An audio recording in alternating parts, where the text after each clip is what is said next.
So when it comes to Starfield, I'd say there's a little bit of mod potential there. Bruh.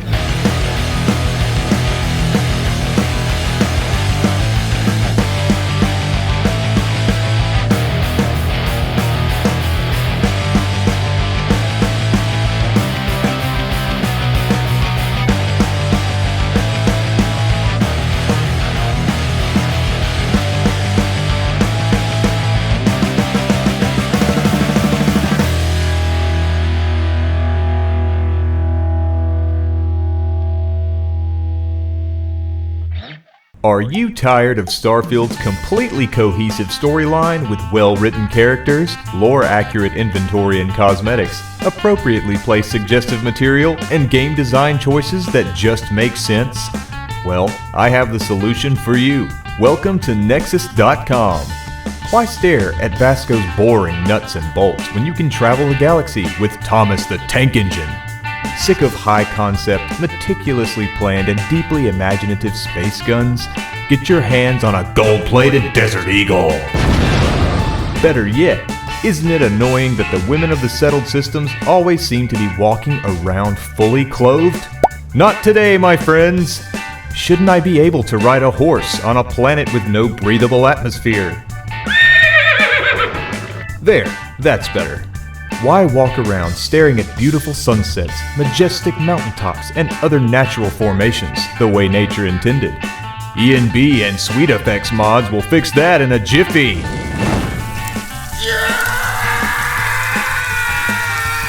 Video RAM be damned. We want 8K, not HD.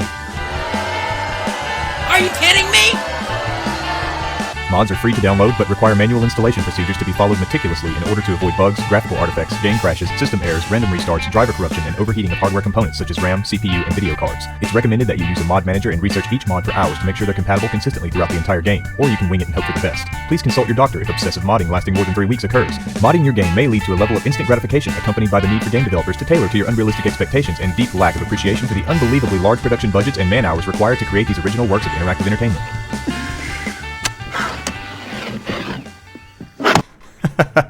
Alright, you guys. I just had to kid around a little bit, okay? You know how I do. I like to kid, but all jokes aside, Starfield looks to be one of the most moddable games of recent game history. Probably. So let's spitball some mod ideas and sort of speculate about what could be. Now, we all know that Bethesda games are pretty much a hotbed for modders, because the games are so open-ended. In my opinion. There's so many things that could be done, and their games are so big, and their engine is so imperfect, I guess you could say, in a lot of ways, at least the original creation engine. There's so many opportunities there to tweak and to add and to improve upon what they've built in their former games, especially games like Fallout New Vegas and Skyrim. Not necessarily that they leave so much to be wanted, it's just that when you're taking on a game of this scope, and it's a huge RPG with so many interactive systems and things, like, it has to come to an end eventually. Like, I'm sure the developers could sit there for 10 straight years developing a game and just keep adding things in and adding things in and adding things in, but it has to come to an end eventually, you know? The movie has a runtime, the show has to come to an end, the game has to have a finite amount of content. So the thing about modding is that you can continue to mod in things to your game, especially, you know, a little easier nowadays, and mod managers and websites like nexusmods.com, and then, you know, how a lot of newer Bethesda games, basically, they have their own mod list inside the game menu. They tend to support modders in their projects more nowadays. So if you log into Fallout 4, I'm not sure if it's the same way on console, but on PC, you can actually scroll down to the mod section and just find any mod you want, and just download it immediately into your game. Now, I can't speak to whether or not it would be all that compatible or cause problems, because that's always an issue with mods. But it's definitely more convenient, and it's more accessible, and it's much quicker nowadays. So that being said, we're probably going to see an age of modding with Starfield and Bethesda games that's going to be a lot more upfront, a lot quicker, a lot more accessible, And the mods are most certainly going to be supported by Bethesda, because they've pretty much gotten accustomed to the idea that people are going to mod their games forever, and they're going to be pissed if they can't, or if they don't support it. And there was that recent faux pas as well with the whole Creation Club thing, and asking people to pay for mods that would otherwise be free. And, you know, they're constantly updating their games, like Skyrim with the remake, you know, the special edition, the anniversary edition. Every time they update this game, it breaks everybody's mods, because the Skyrim script extender has to be updated to fit the coding of the new version of the game, and that sets everybody back mod-wise a little bit. But maybe they'll learn their lesson when it comes to Starfield this time around. But the cool thing about Starfield when it comes to mods is that there's a lot of opportunities to create some really great mods, some really interesting, fulfilling sort of additional content type mods that don't just focus on trivial BS cosmetics, you know, whatever, but can expand the universe, add in new planets. You know, we're already talking about Starfield having like sort of randomly generated landscapes, some procedural generation there to create terrain and trees and to flesh out these planets and make them somewhat more lifelike. But mods can just take that to a whole new level, potentially. I mean, that's probably the most exciting aspect of Starfield when it comes to mods, is the fact that there are so many different planets to explore and so much potential content there. I know that we all have somewhat of a slight fear about these planets not being fleshed out, not being up to par as far as what they promised about Starfield, feeling like a fully realized world with its own unique atmosphere and environments and wildlife. No Man's Sky had that problem for sure, and we can see that in the aftermath they've gone and updated it, and it's become a much more satisfactory game to most. But as far as Starfield, adding in new wildlife, new terrain, new explorable in-game events and characters, I mean, from planet to planet, you know, in this star system, the settled systems, that's really interesting and probably the biggest mod appeal to me in that regard. There's always going to be new skins, updates to your armor and weapons, and there's going to be, like, you know, modern day guns probably are going to be in Starfield. The fact that Starfield is a fictional time way in the future, there's a lot of things you could do with mods that you couldn't with, say, a game like Skyrim. 300 years in the future, maybe people will be using lightsabers, right? Okay, maybe people will have old school guns because it's got that NASA punk sort of thing going. Maybe there's poor people that use guns similar to the ones we have now, and maybe they have super futuristic guns. And then you've got all this sci-fi technology and weapons you can build upon for mods and just create random stuff just out of thin air too, and it would be believable because it fits the lore of a time 300 years from now as well. So there's the extraplanetary content and exploration of the galaxy. You could do so much with that. The guns, you could just come up with all kind of stuff.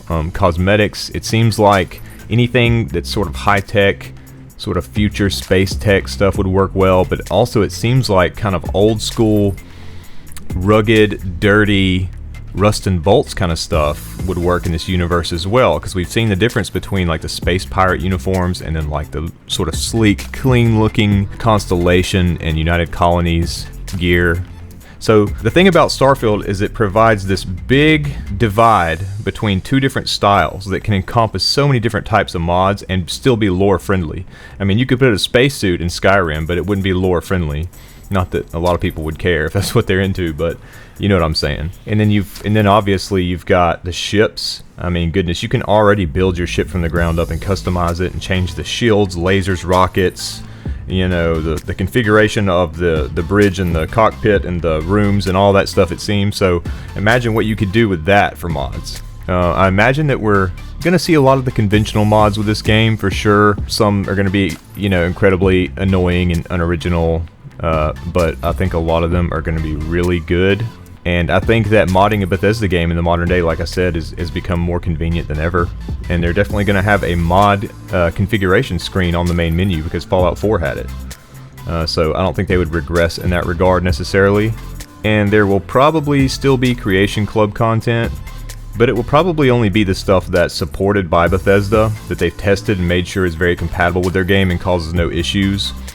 and whether they charge or not, I know that wouldn't be a very popular thing to do, but that's up to them, I guess. But one thing Bethesda has done recently is shown that they do support modders in the mod community. So for all the people out there that like to mod a lot and you know, are constantly running heavily modded games, you know, this is definitely going to be your thing if you're into mods.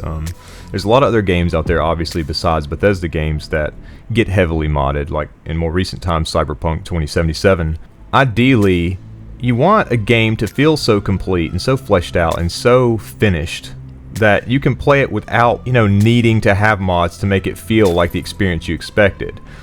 And while I do appreciate mods, I really hope that game developers in the modern day don't use the modding community to help finish their games. I've always had that thought, like, well, I mean, they can just release games in whatever state they want nowadays, and then modders will come in and finish the game for them, so they're not worried about completing it. Like, I hope that's not the mindset.